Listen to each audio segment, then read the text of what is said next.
Hi friends, आज हम राष्ट्रीय पटाचार्य की रूपरेखा 2005 के महत्वपूर्ण प्रश्न करेंगे जो कि एग्जाम में आने की संभावना ही है। तो चलिए फटाफट क्वेश्चन करना शुरू करते हैं। अगर आप लोगों ने अब तक चैनल को सब्सक्राइब नहीं किया है तो चैनल को सब्सक्राइब कर लेना। और नेक्स्ट वीडियो किस टॉपिक में होना चाहिए ये भी आप लोग कमेंट करके बता सकते हैं। और राष्ट्रीय पटाचार्य की रूपरेखा 2005 का उदाहरण रविंद्रनाथ टैगोर के निबंध सभ्यता और प्रगति से हुआ है, जिसमें उन्होंने बताया है कि सृजनात्मकता उदार और आनंद बचपन की कुंजी है। तो चलिए शुरुआत करते हैं। पहला क्वेश्चन देखते हैं। राष्ट्रीय पटाचार्य की रूपरेखा 2005 के अनुसार शिक्षक की भूमिका है। पहला अधिनायकीय, दूसरा अनुमति पारक, तीसरा सुविधादाता, चौथा सत्तावादी। तो इसका सही आंसर हो जाएगा तीसरा सत्तावादी। यानी शिक्षकों का कार्य सिर्फ विषय वस्तु प्रदान करना नहीं है, बल्कि छात्रों को ज्ञान प्राप्त करने और समझ विकसित करने में सहायता करने के लिए एक मार्गदर्शक और प्रेरक के रूप में भी कार्य करना चाहिए। नेक्स्ट क्वेश्चन है, राष्ट्रीय पटाचार्य की रूपरेखा 2005 के अनुसार गणित शिक्षण का लक्ष्य होना चाहिए। पहला तार्किक ढंग से सोचना, दूसरा अमूर्तनों का निर्माण करना, तीसरा संचालित करने की योग्यता का विकास करना, चौथा उपरोक्त सभी।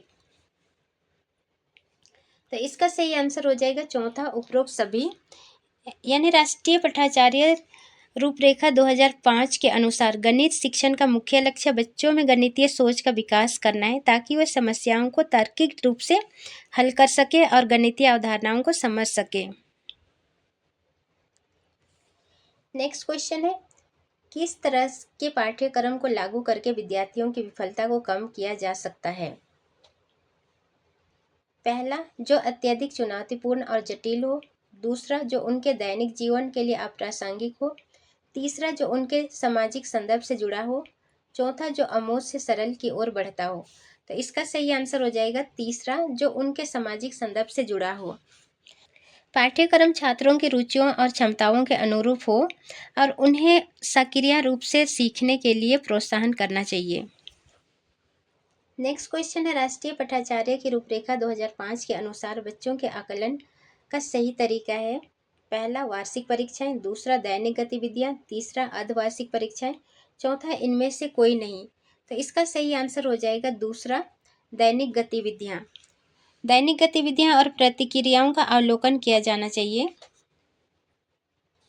नेक्स्ट क्वेश्चन है, छोटे शिक्षार्थियों को कक्ष में समवयस्कों के साथ अंतःक्रिया करने के लिए प्रोत्साहित करना चाहिए, जिससे पहला शिक्षक कक्षा को बेहतर तरीके से नियंत्रित कर सके, दूसरा वे एक दूसरे से प्रश्नों के उत्तर सीख सके, तीसरा पाठ्यक्रम को बहुत जल्दी पूरा किया जा सके, चौथा वे पढ़ने के दौरान सामाजिक कौशल सीख सके। तो इसका सही आंसर हो जाएगा चौथा, वे पढ़ने के दौरान सामाजिक कौशल सीख सके, क्योंकि कक्षा में साथियों के साथ बातचीत करने से बच्चों में सामाजिक कौशल का विकास होता है, जैसे सहयोग, संचार और सहानुभूति।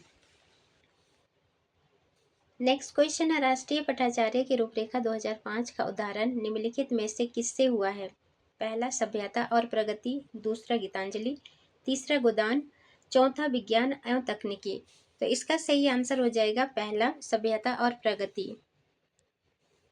नेक्स्ट क्वेश्चन है, राष्ट्रीय पटाचार्य की रूपरेखा 2005 किस सूझ के आधार पर पटाचार्य के बोझ को कम करने पर बल देती है। पहला शिक्षा बोझ के साथ, दूसरा शिक्षा बिना बोझ के, तीसरा शिक्षा पर्यावरण के साथ, चौथा शिक्षा पर्यावरण के बिना। तो इसका सही आंसर हो जाएगा दूसरा शिक्षा बिना बोझ के। छात्रों को रटने के बजाय समझ कर सीखने और अपनी व्यक्तिगत अनुभवों को स्कूल के ज्ञान से जोड़ने के लिए प्रोत्साहित करना चाहिए। नेक्स्ट क्वेश्चन है, राष्ट्रीय पटाचार्य की रूपरेखा 2005 के अनुसार बाल केंद्रीय शिक्षा शास्त्र में शिक्षा को किस प्रकार नियोजित करने की आवश्यकता है। पहला अभिरुचियों के अनुरूप, दूसरा आर्थिक स्तर के अनुरूप, तीसरा सामाजिक स्तर के अनुरूप, चौथा शारीरिक स्तर के अनुरूप। तो इसका सही आंसर हो जाएगा पहला अभिरुचियों के अनुरूप। यानी कि बाल केंद्रीय शिक्षा शास्त्र को छात्रों के रुचियों, क्षमताओं और आवश्यकताओं के अनुरूप ही नियोजित करना चाहिए। नेक्स्ट क्वेश्चन है, बच्चों के शारीरिक एवं मनोसामाजिक विकास के लिए निम्न में से क्या आवश्यक है? पहला योग, दूसरा औपचारिक खेल, तीसरा अनौपचारिक खेल, चौथा उपरोक्त सभी। तो इसका सही आंसर हो जाएगा उपरोक्त सभी। नेक्स्ट क्वेश्चन है, राष्ट्रीय पठाचार्य की रूपरेखा 2005 के अनुसार कक्षा में शिक्षक की भूमिका होनी चाहिए। पहला, एक उत्प्रेरक के रूप में, दूसरा एक आदर्शक के रूप में, तीसरा एक नेता के रूप में, चौथा उपरोक्त में से कोई नहीं। तो इसका सही आंसर हो जाएगा दूसरा, आदेशात्मक के रूप में। नेक्स्ट क्वेश्चन है, निम्नलिखित में से कौन सा उदाहरण बच्चों को पढ़ाई के दौरान सक्रिय रखता है? ए, अन्वेषण करना, बी, प्रश्न पूछना, सी, वाद विवाद करना, डी, विचारों की रचना करना। कूट में से सही आंसर चुनना है। पहला ए और बी, दूसरा बी और सी, तीसरा सी और डी, चौथा ए बी सी और डी। तो इसका सही आंसर हो जाएगा चौथा, ए बी सी डी। यानी अन्वेषण करना भी होगा, पूछना, प्रश्न पूछना भी होगा, वाद विवाद करना भी, और विचारों की रचना करना भी। नेक्स्ट क्वेश्चन है, राष्ट्रीय पठाचार्य की रूपरेखा 2005 के मार्गदर्शक सिद्धांतों के विषय में सत्य कथन है। पहला, पठाचार्य पाठ्य पुस्तक केंद्रित होनी चाहिए। दूसरा, अधिगम प्रक्रिया के अंतर्गत न समझ आने वाली अवधारणाओं को रखना चाहिए। तीसरा, स्कूल में प्राप्त ज्ञान को बाहरी जीवन से जोड़ा जाना चाहिए। चौथा, ऐसे अवधिभावी पहचान की अवहेलना करनी चाहिए जो राष्ट्रीय चिंताओं पर आधारित है। तो इसका सही आंसर हो जाएगा तीसरा, स्कूल में प्राप्त ज्ञान को बाहरी जीवन से जोड़ा जाना चाहिए। नेक्स्ट क्वेश्चन है, निम्नलिखित में से पाठ योजना का दर्शन किसने दिया है? पहला, हर्बर्ट, दूसरा गिलबर्ट, तीसरा एल्बर्ट, चौथा हजबर्ग। तो इसका सही आंसर हो जाएगा पहला, हर्बर्ट।